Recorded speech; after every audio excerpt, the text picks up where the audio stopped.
Yeah. If you guys start to do your own installations, you'll realize that is going to happen with everything you ever make. You never get away from it. It's always some cable, some connection, something you forgot. I say when it comes to technology, it's always something, basically.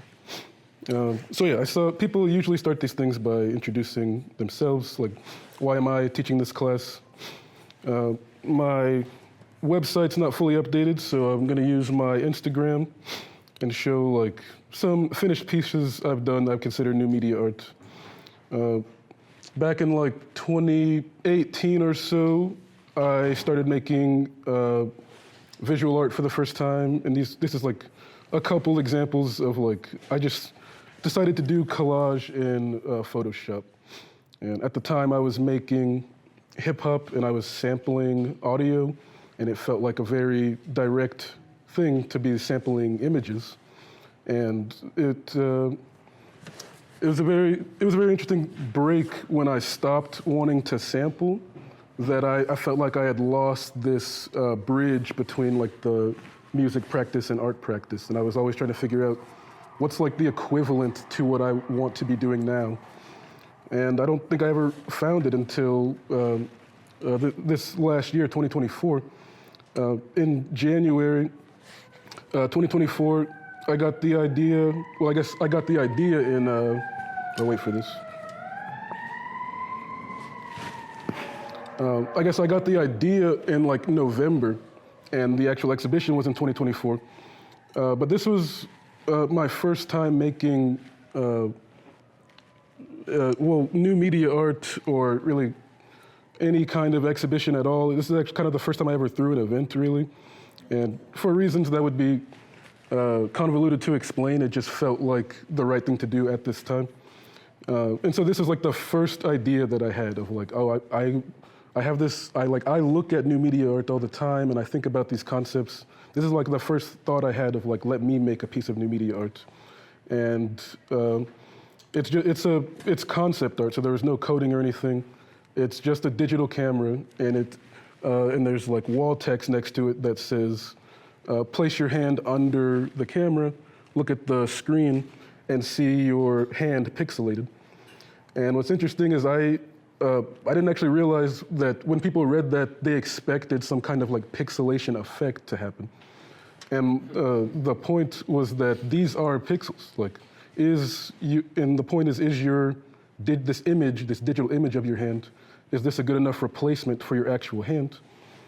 And so this central concept in my personal work is, I call it material and immaterial, because there's the material world, we have, atoms, our physical bodies, and then there's this immaterial world of like digital technology, virtual reality, and all these things.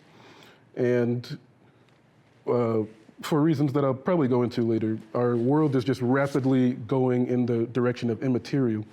And the question is, like, one, why is that happening? And two, what are the effects of that? And three, is there anything like important about the material world? And so my art is mainly asking these questions. And although it might seem like I definitely do have like a point of view that I think there is something that we're gonna lose if we try to digitize everything. But it is an open question because all of this hinges on what's called information theory. And information theory means that think of like a cybernetic limb, right? Like you have a prosthetic arm.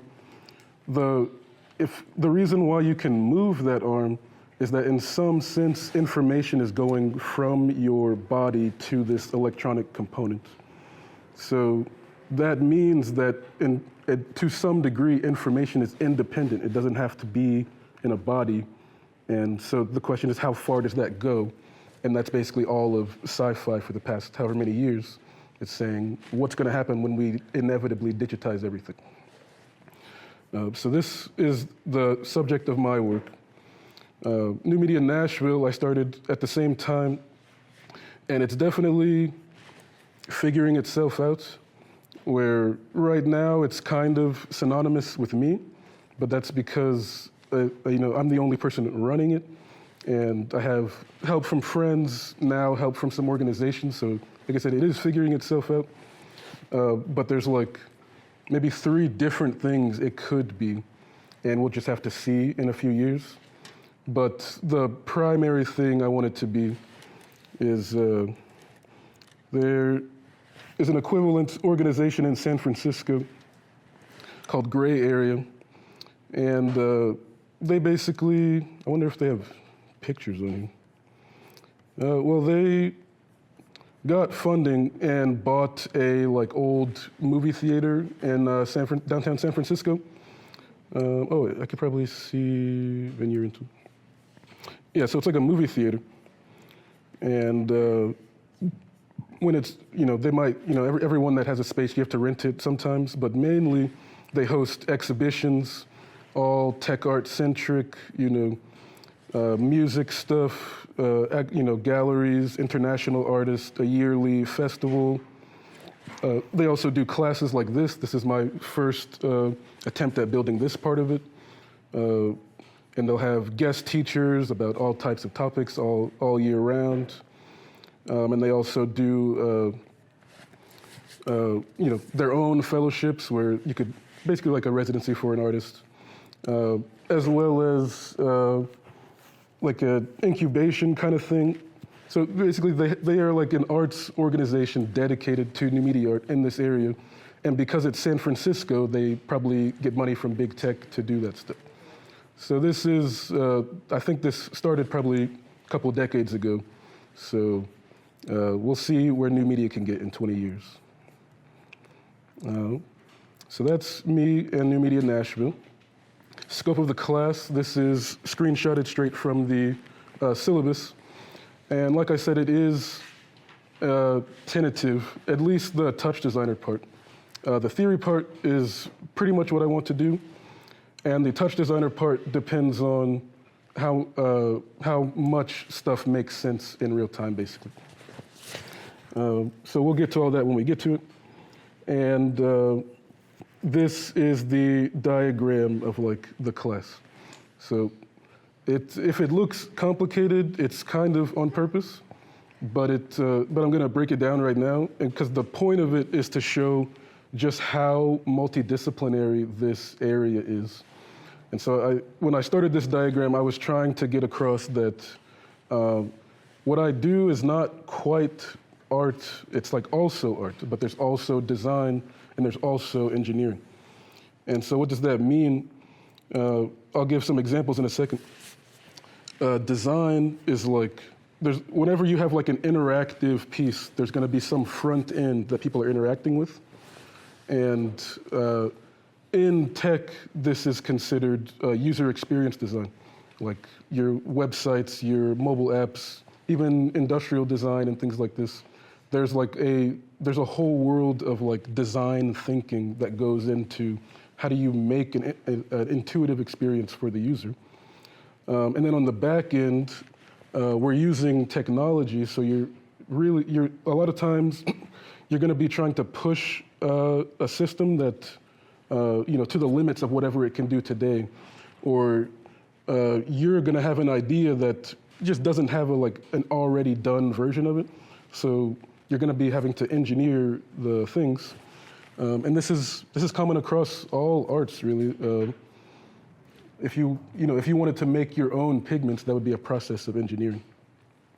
And the middle part is the, I guess, least defined. So I'm just calling it media, but there's like this extra, X factor whenever you make something that's not the physical materials, but it's like the thing that you get across, and that's the art part. So that's why I think it's a bit easier to teach artists how to do new media, than it is to teach engineers, for example, how to be artists. But everyone can do it. It's just, if you already have like your own creative practice and you're like, oh yeah, I can make things, then all the other stuff is just like skills and knowledge and stuff, And this less than or equal to 6 senses. In Eastern thought, they consider the mind to be a sixth sense.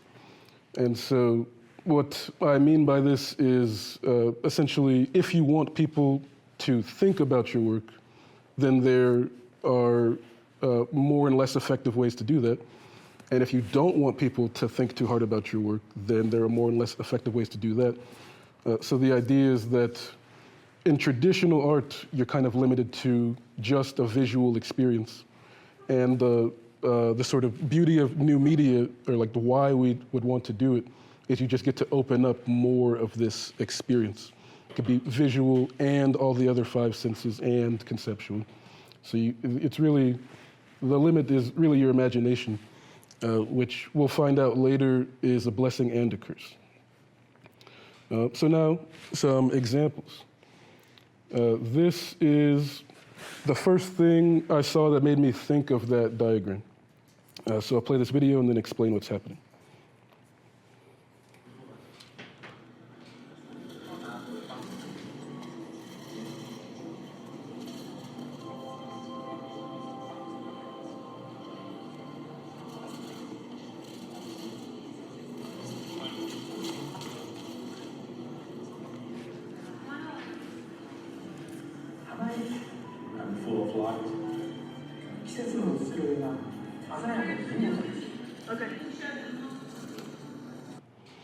Okay, so what's happening here? There's obviously a screen, and there you go. So what's happening here? There's obviously a screen, and there's a rear projector. So there must be some projector behind the screen. And how do you get, why is this screen like somehow touchscreen? So what's happening is behind it, there's a Kinect, like if you remember the old Xbox Kinect, there's a Kinect, and it could have been any sort of depth camera sensor. But when you push into it, there's just a camera behind it that's measuring the depth that the screen is being pushed in. And so definitely by the end of the class, you will also be able to say that all the actual like programming they did in Touch Designer is extremely simple. Like it's just, you would have a grid of points, and then you'd have a folder of videos, and you'd say, instance this video to that video. And then you would separately have your depth map, which in the computer is the equivalent to just having a mouse. It's like once it's in the computer, it's the same as just your mouse XY. And you just say, yeah, if this mouse is near this video, make it bigger and play the video. So nothing about this was like complicated, but the genius was in the front end in this case. So it's just, they had a very unique interaction and display to a very simple back end, and the art got across. And so with this diagram, part of the point is that you might have an idea starting at any of the points and then figure it out later.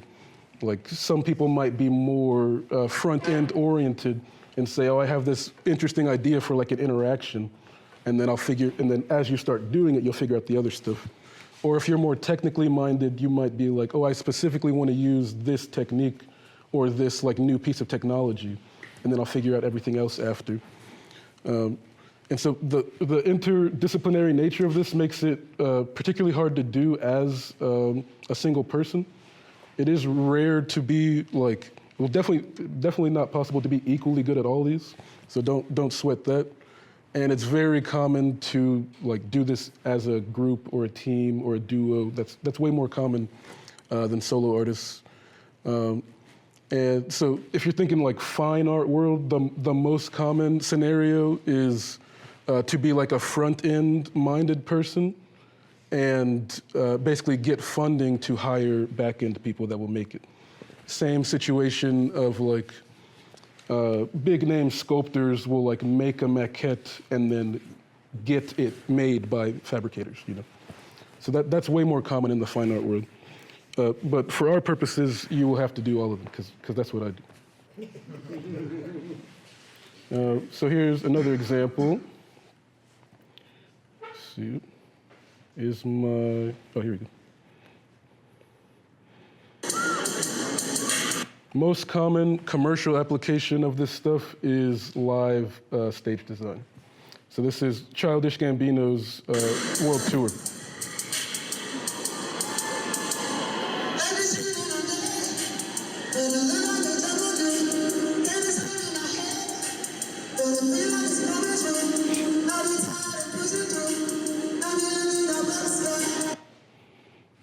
So what's happening here? I've actually met these people, believe it or not. This is called Studio Sixa. It's a husband and wife duo.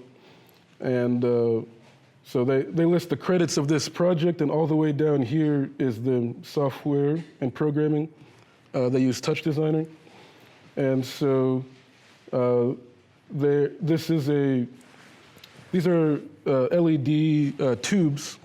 And this is what's called volumetric LED. So if you've seen an LED wall, that's 2D XY, and then if you make it 3D, that's called volumetric LED.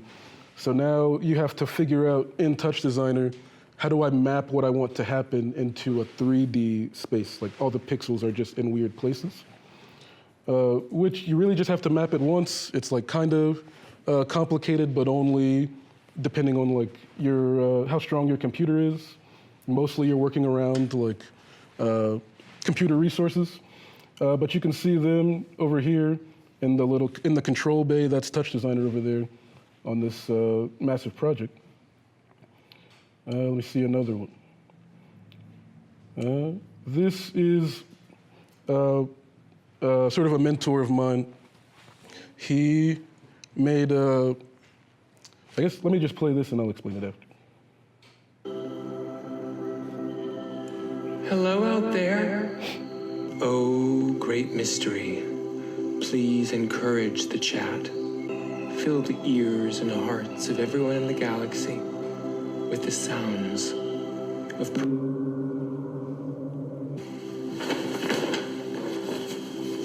We're waiting for you. Thursday, January 28th, 7 p.m. Eastern, only on Twitch. I've never been so excited for anything in my life. So it's a Twitch show, and how does Touch Designer come into this? The people are just on a green screen, of course, and so this is like very extensive virtual production, which is basically like all of these scenes are like graphics made in Touch Designer, and he's having to switch between them on the fly. And they're also all interactive with things that are happening like from Twitch chat. So like how do you connect, someone makes a donation and then now something is supposed to change on the graphics in real time. Touch Designer's good for that kind of thing. Not particularly easy, but definitely possible. And he's particularly like meticulous, so he had like near infinite like backgrounds and graphics to switch off of and a bunch of effects that you could pipe in. And I'm looking for his control surface. You can see Touch Designer over here. And this is also Touch Designer, like the UI that he had to build for himself to control the Touch Designer. So it gets very deep. Let's see, maybe one more. This is a studio, I forget where they're from, but so they made this cube. See this video.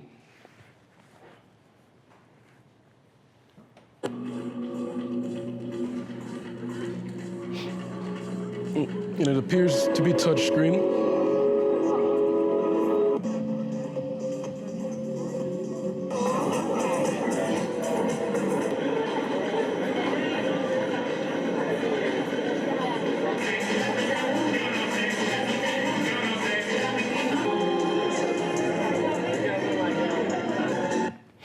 So clearly we have like a cube here, and so I always am now trying to like reverse engineer things. So what's interesting to me about this is first you'd be looking for a projector.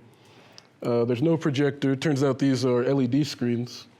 And once you know more about this technology, alarm bells should be ringing that LED screens are never touch screens.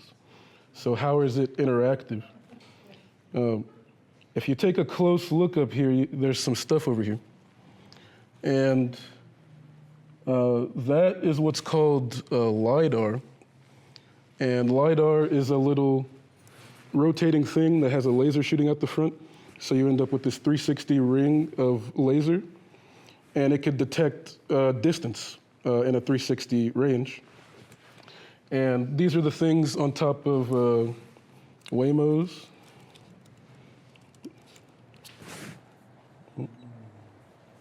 On a Waymo, this little thing on top is LiDAR, and they pair it with cameras around the car.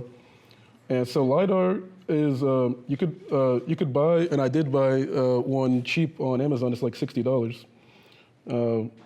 Obviously, there's better and worse ones. And there's a third party like integration for Touch Designer. And side note about LiDAR is Tesla famously doesn't use LiDAR for their cars because Elon Musk thinks these are ugly. I mean, sort of rightfully so when he's trying to sell a luxury car. But all like computer science experts say you will never have 100% accuracy with just computer vision. Like you should have cameras and a LiDAR, or at least something. And so Teslas only have computer vision, and that's sort of a big scandal whenever one crashes, because it's like you need LiDAR. And there's endless more examples if you go to Touch Designer Instagram. Sometimes these just pop up on my feed, obviously. You'll see all kinds of stuff that's like more similar to what we'll do. Here's an example of something that you probably would be able to do by the end of this course. This guy made Media Pipe, which is the plugin on the syllabus that we'll be doing towards the end of the class that lets you do like hand tracking, skeleton tracking just with webcam. And by the way, people can ask questions and stuff along the way. But that's like introduction to like what Touch Designer could do and why we're looking at it. And so this is where I would be going to like, let's use Touch Designer, but I will skip over to the like theory lecture for a second. So the first, I guess, thing that I would want to talk about in an intro to new media class is like, one, like what is it, and like why are we doing it? What's like the social context of it? Besides that it's just cool, which is a valid reason. So the first is what is new media art? Obviously, basic definition is that it's art that uses technology. So that gives us a binary thing. There's art that uses technology, and there's art that doesn't use technology. And then there's art that's about technology, and there's art that's not about technology. So anything that uses technology, that is new media art. But it maybe contrary to popular, it doesn't have to be about technology.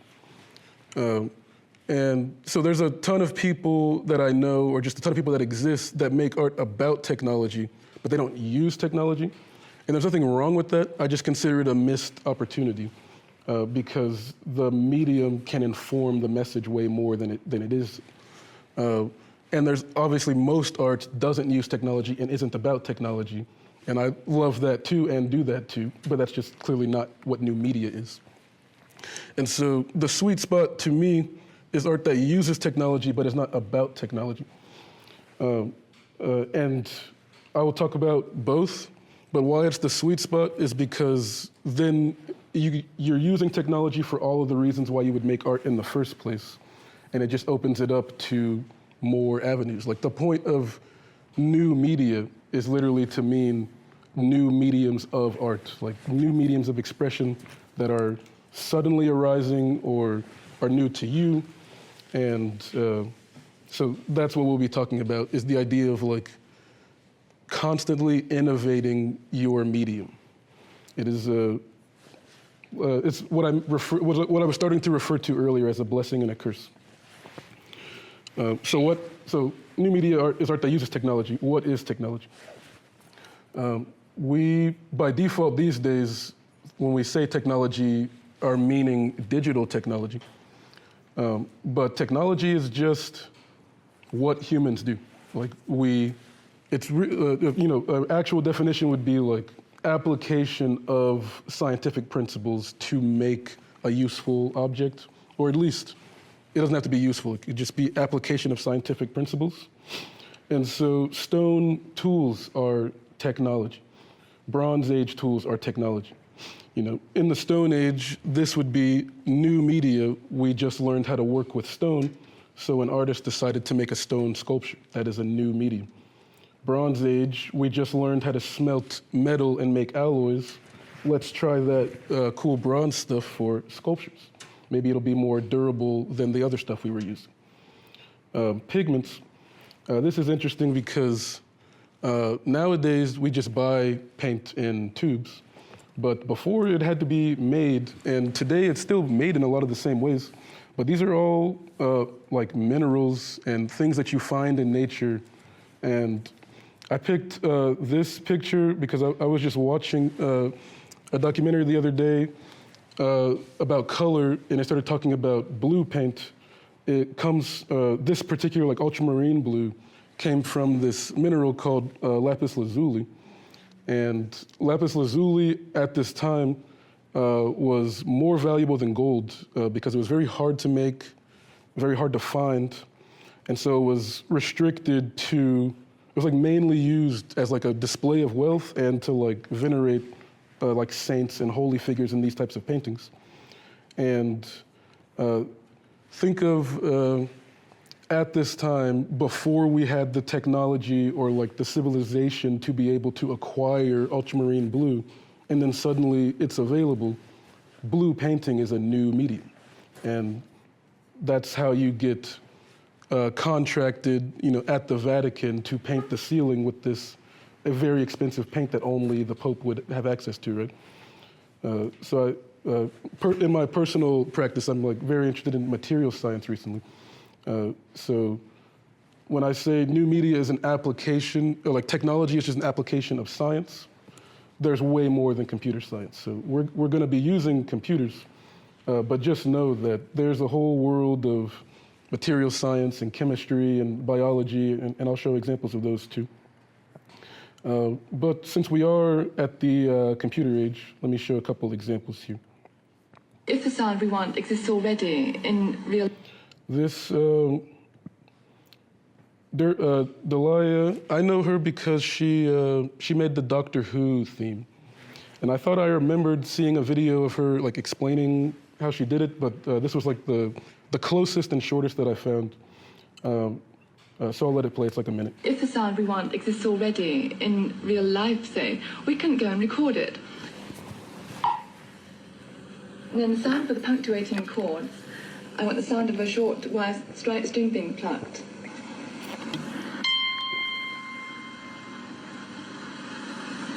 We can get the lower sounds we need from the rhythm by slowing down the tape.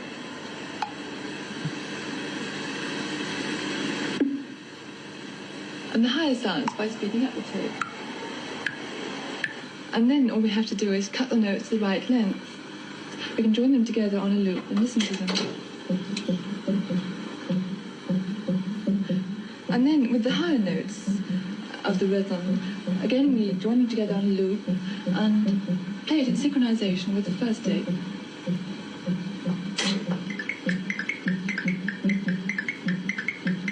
And over this we can play the sound, if the sound we want exists already. So this is at the BBC in the 60s. BBC is the British broadcasting company. They're a tech company in the age of radio. So all of this tech that she's using was made for radio, and she's misusing it to make music. That's like the basic drive of new media art, is that something's made for industry, and then we find ways to misuse it for art. Here's another example. This one is about 5 minutes, but it's all very good. June Paik, his name here. video will explain more about him, but there's a documentary on Netflix called Moon. Moon is the oldest TV, and he's kind of like the godfather of everything that we would now recognize as new media art. And that will make sense after this video. Can art and technology... Let me fix the audio here.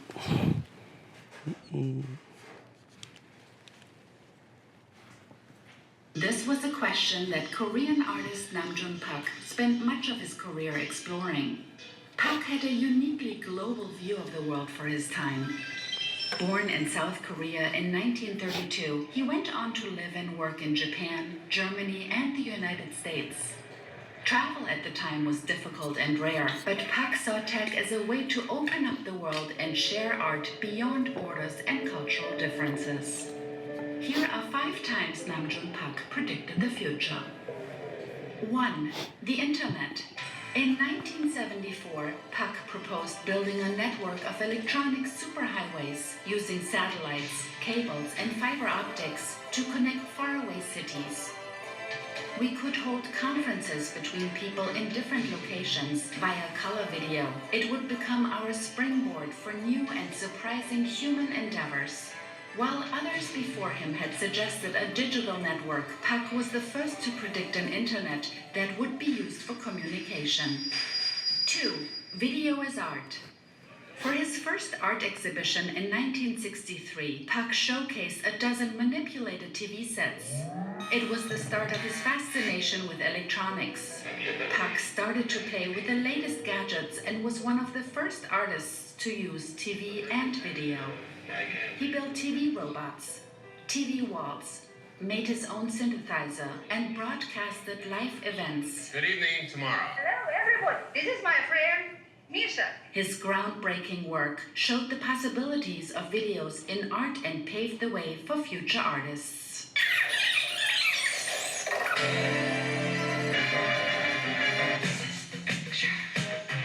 3. Climate crisis. In 1980, Paik wrote an essay called How to Make Oil Obsolete. He wrote that someday brain power must prevail over oil power, which would indicate ecological well-being. For Paik, technology and nature were connected and needed to exist in harmony. Illustrating this idea, Paik created TV Garden, where he placed TV sets among tropical plants.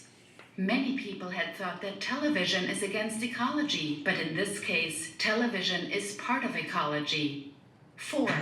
Global media. In 1973, Paik predicted global satellite TV. In his video broadcast artwork, Global Groove, he announced, "This is a glimpse of a video landscape of tomorrow, when you will be able to switch to any TV station on the earth." This was an ambitious goal, but Paik hoped that mass media could help unite the globe.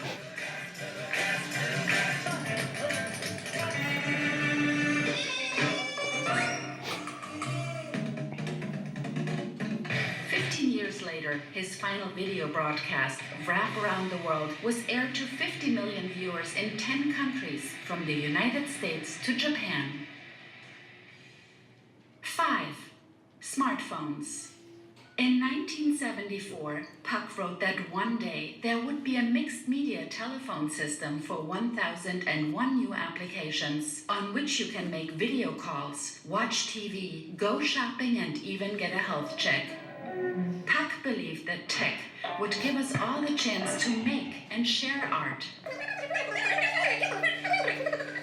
The invention of the camera changed the scene and made everybody into an active visual artist, he wrote, predicting the future of camcorders, live streaming, and social media.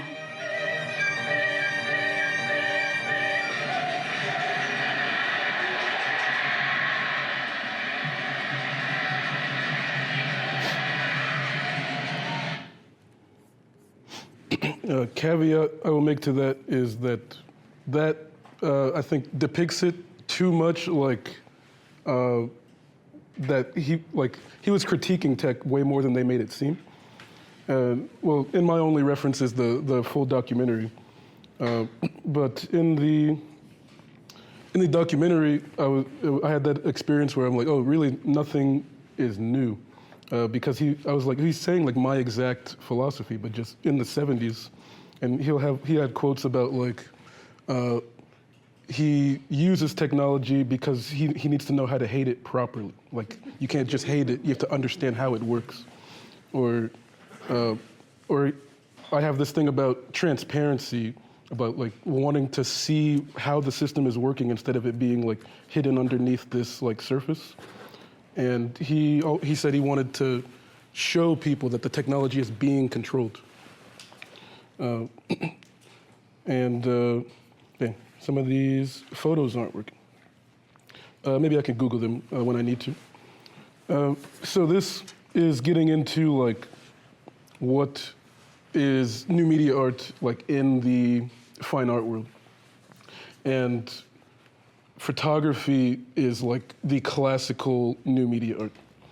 And so in the beginning, if you wanted a portrait taken, you would obviously need a painter. And not only was this like a symbol of status, but this was like the main work that painters would find. This is like how you would support yourself as a painter. Is like if you were a good painter, then rich people would hire you to do their portraits, and then you could go off and do your own thing in your free time. So then I will look up the daguerreotype, so I get that image. So then you have the invention of photography. And you can imagine at the time that painters would suddenly be scared that we're getting put out of our jobs.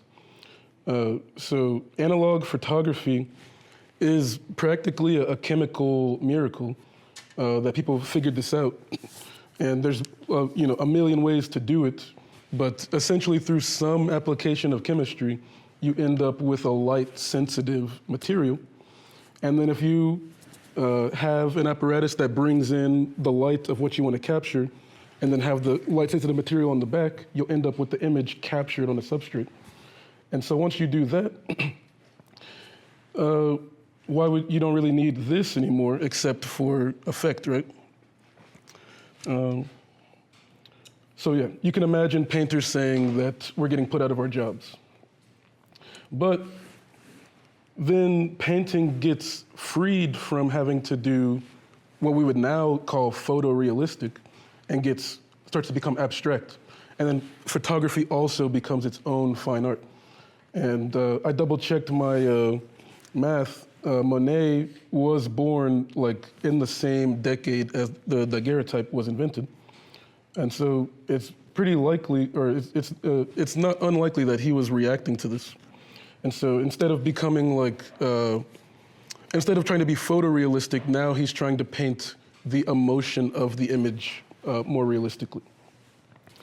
And photo photography starts to be more than just capturing what's in front of you. You start to stage it and look at it as a painting and like what does it look like just as an image. But then the same thing happens again further down. So I'll look this up, even though you could all probably imagine it in your head. Jackson Pollock. So from Monet, you start to get fully abstract, which again is usually trying to depict some inner state that has no figurative equivalent. So how else is it supposed to look, essentially? And then from analog photography finally being recognized as fine art, you then get digital cameras. And now everyone has a digital camera. And so now analog photographers are saying, we're getting put out of our job. Sorry, my voice is going. So now we have this crisis again that now, before it was the painters getting put out of a job, now the analog photographers are saying we're getting put out of a job. Because if anyone wants their portrait done, well, now they could take a selfie. It's on Instagram. But then artists react in two ways again. So let me look this up. One type is called a chemogram.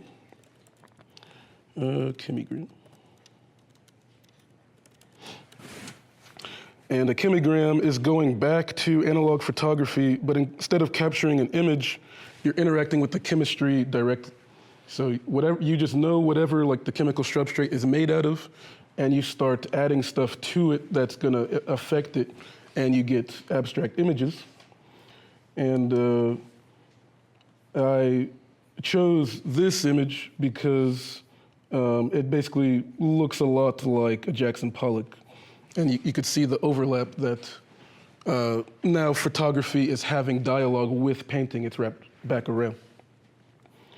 And there's also this idea of working with digital images. You could just make a digital image without ever having a camera. And so Photoshop became sort of elevated to a fine art. And this is an example of an artist who would be recognized as a photographer in the fine art world, but he describes it as cameraless photography, in which he's making these huge tableaus of some kind. He's rendering some kind of scene fully within Photoshop, and he has his own world building behind all these images. But the point is like, oh, how did photographers react to digital photography being a thing? They made a new innovation. But now it's happened again, and now we're getting AI-generated images. And now we're reacting in the same way, saying it's going to put all of us out of our jobs, and the robots are going to make the art. But if we were to have a conversation about AI and its negative impact on society, we would agree on everything.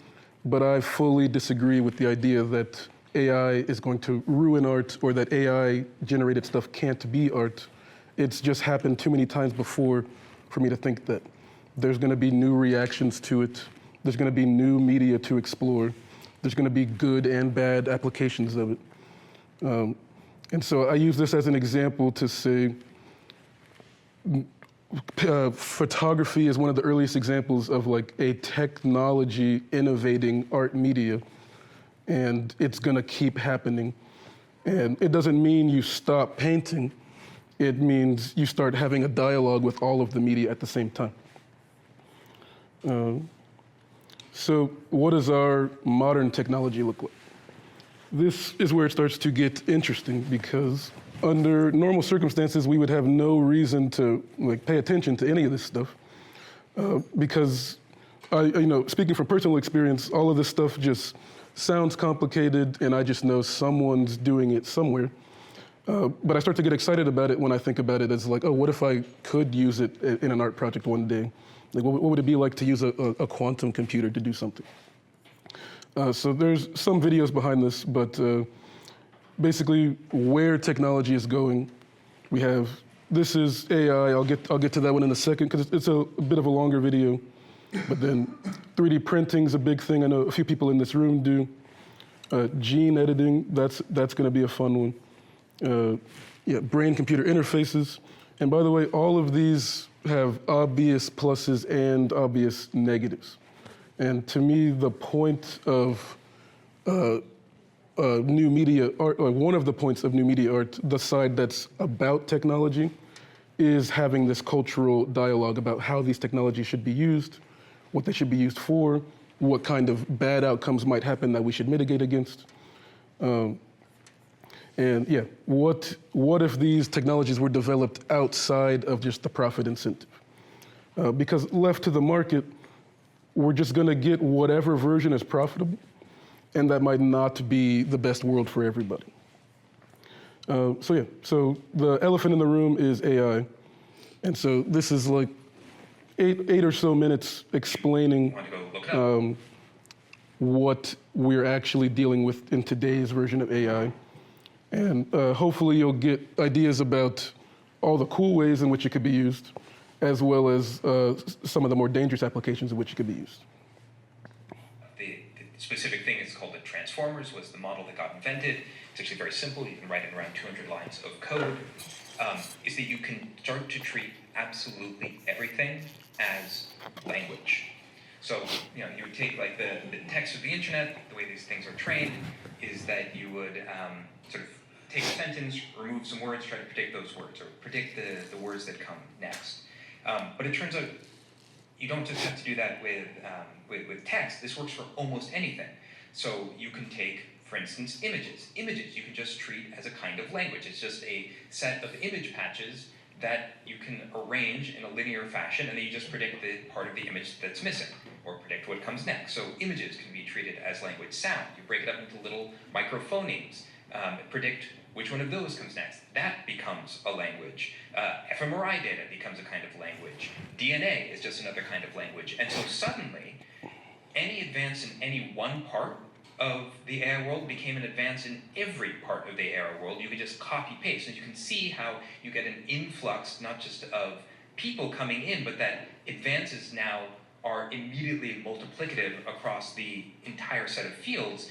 And even more so, because these are all just languages, just like AI can now translate between human languages, you can translate between many of these different modalities, which is why it's interesting. It's like the field is so new, it doesn't actually even have a unified name for these things. But we're going to give them one, which is that these things are generative. They make large language, we're just talking about language, multimodal, images, text, sound, they're all the same, models.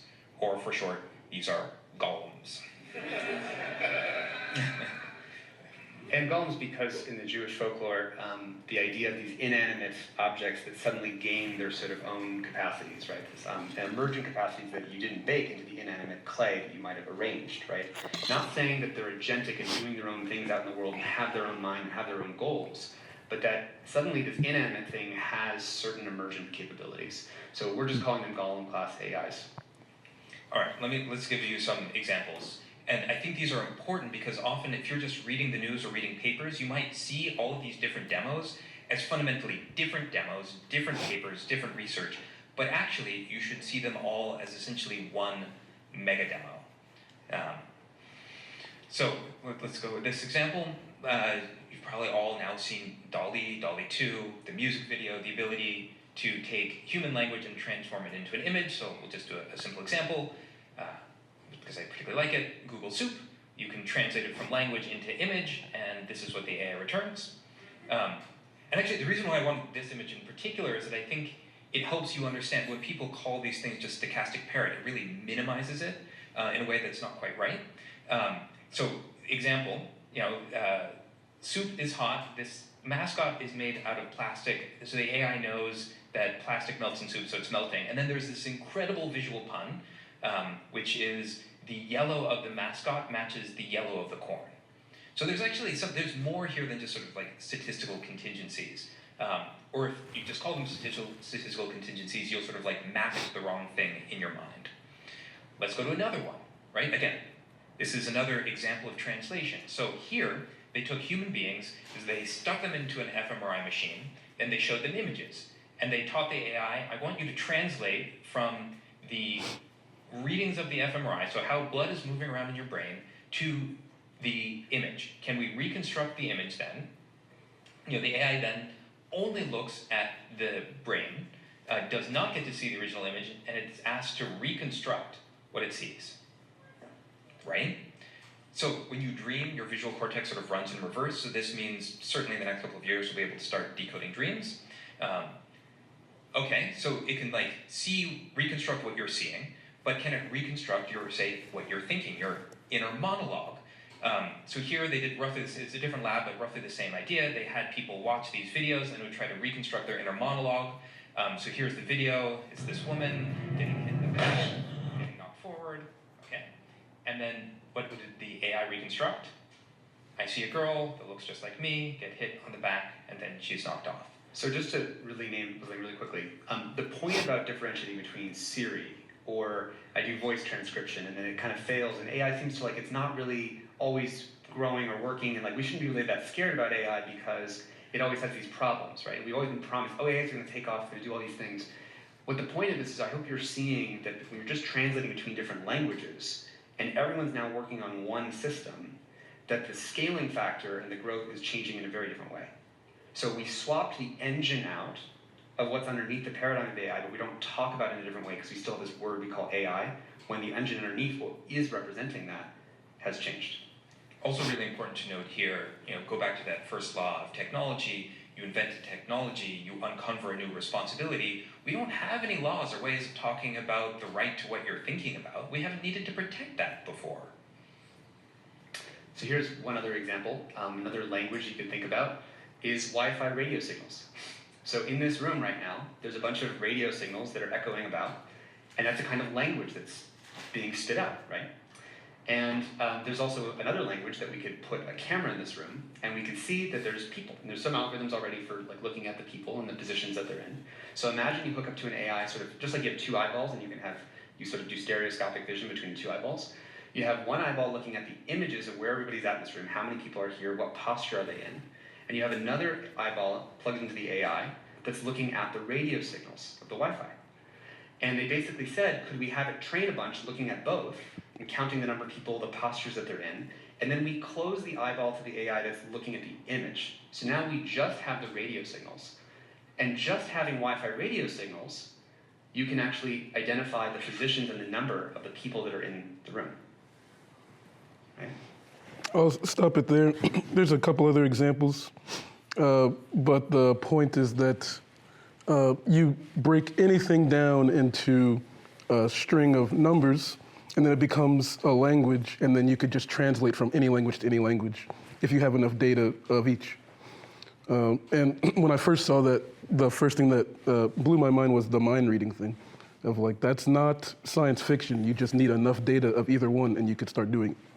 So obvious sci-fi dystopia stuff that could happen, and then really cool art installations that could happen.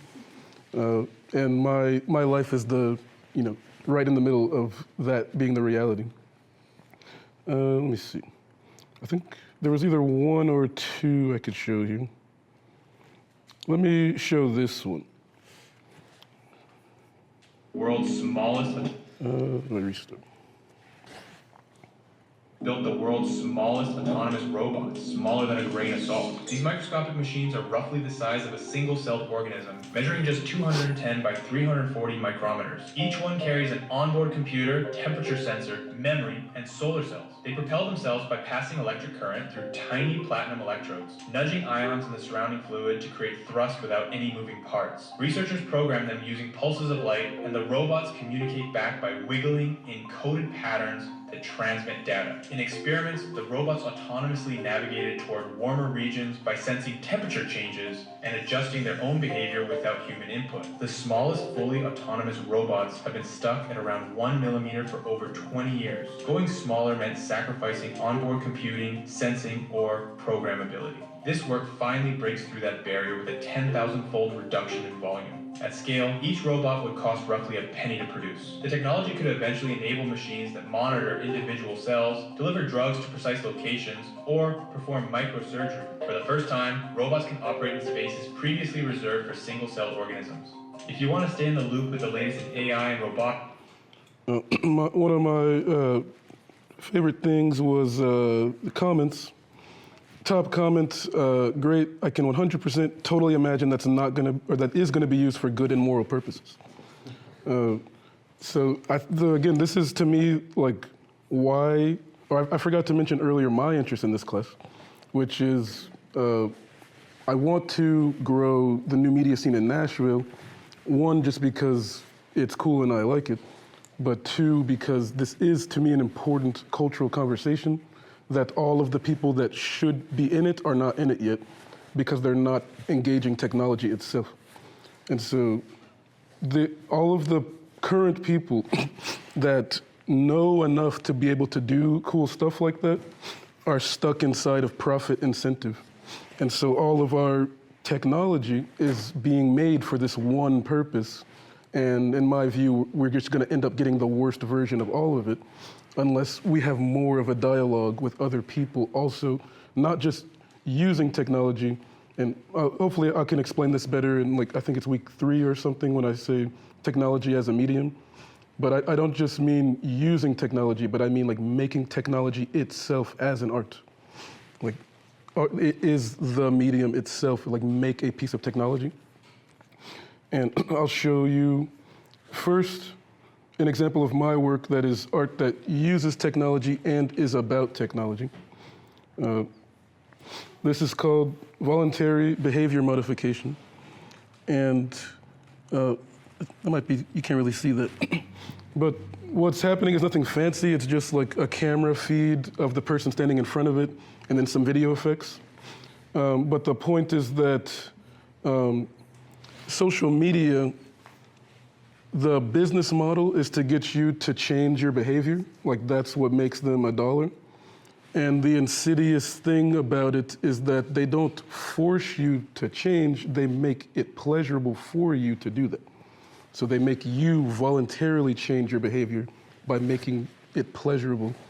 And that's the insidious thing. And so I wanted to make a piece about that.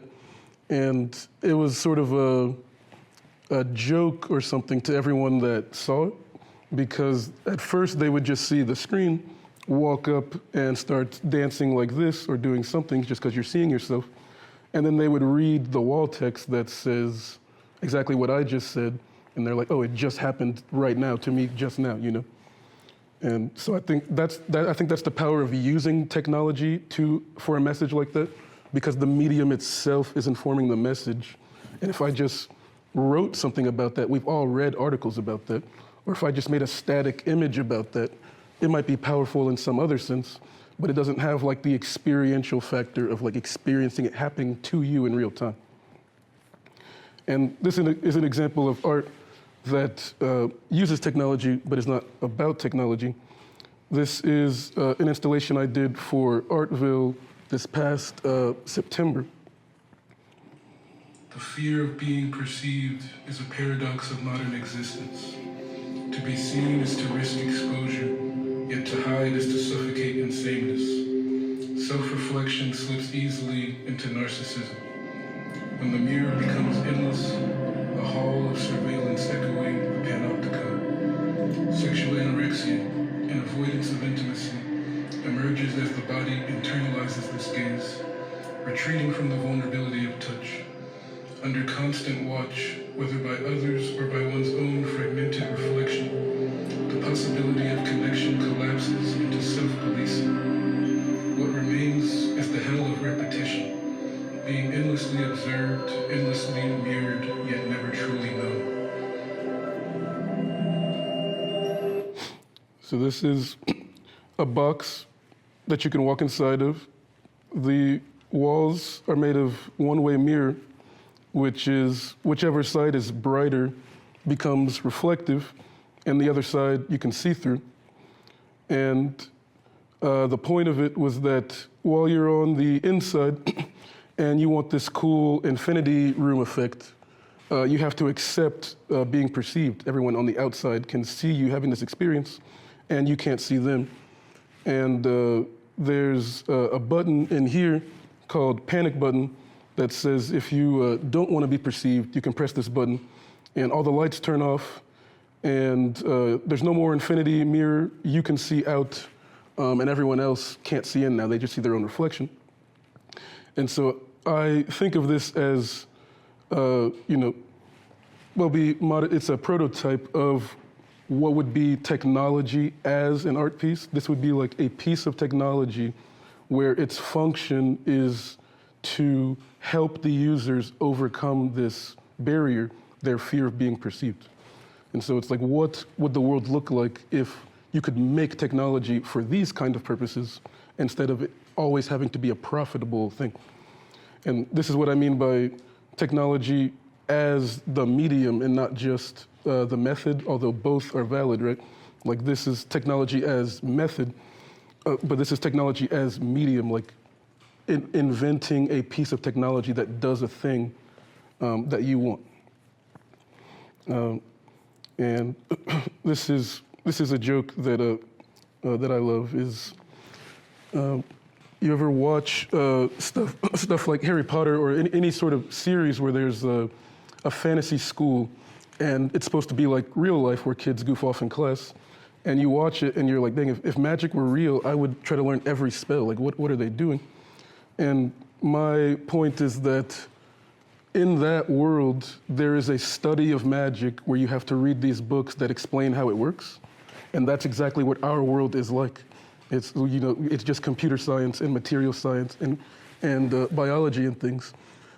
So yeah, if you just know this knowledge about how our world works, you could start casting spells and doing all these crazy things that seem like magic and science fiction. And you just have to get over the hurdle that it's kind of hard and you have to pay attention sometimes. So that's the end of my intro to new media theory lecture.